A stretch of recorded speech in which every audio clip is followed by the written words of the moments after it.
Well, it's December already, and we all know what that means. It's 3 weeks to Christmas.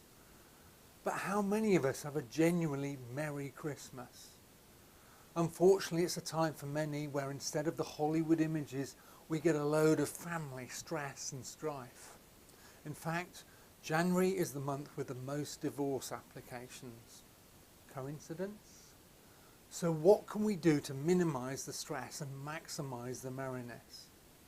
Well, we need to stand back and look at our lives, especially around Christmas. And there are two main problems over Christmas: difficult or broken relationships and the apparent need to spend loads of money on presents.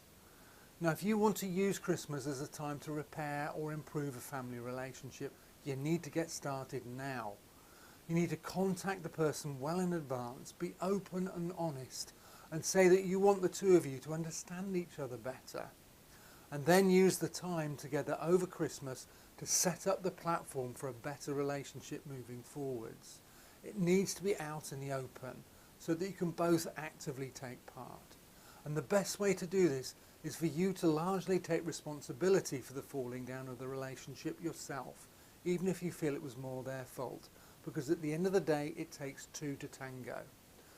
But by taking the responsibility up front, you're taking a huge amount of pressure off the other person, and that makes it much easier for them to engage with you. And then it's a case of standing back, listening to each other and being non-judgmental and honest.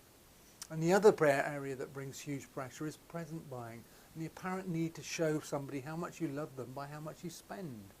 And if you look closely at that, what you're actually doing is trying to buy love, which of course you can't. It's not about the money, it's about how thoughtful you've been.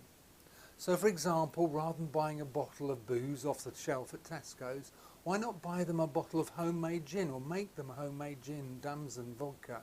Put your own blends of spices and herbs in. It's so easy. There are recipes galore on the internet. You could use raspberries or sloes. And then you can finish it off with a nice flip-top bottle, a handwritten label and a ribbon. You've made the effort. Now, these thoughtful initiatives will make so much difference to your Christmas, but you need to start thinking about them now. And if you need help standing back, looking at your life in order to beat stress, anxiety or depression, then check out www.marknewymethod.com to learn how.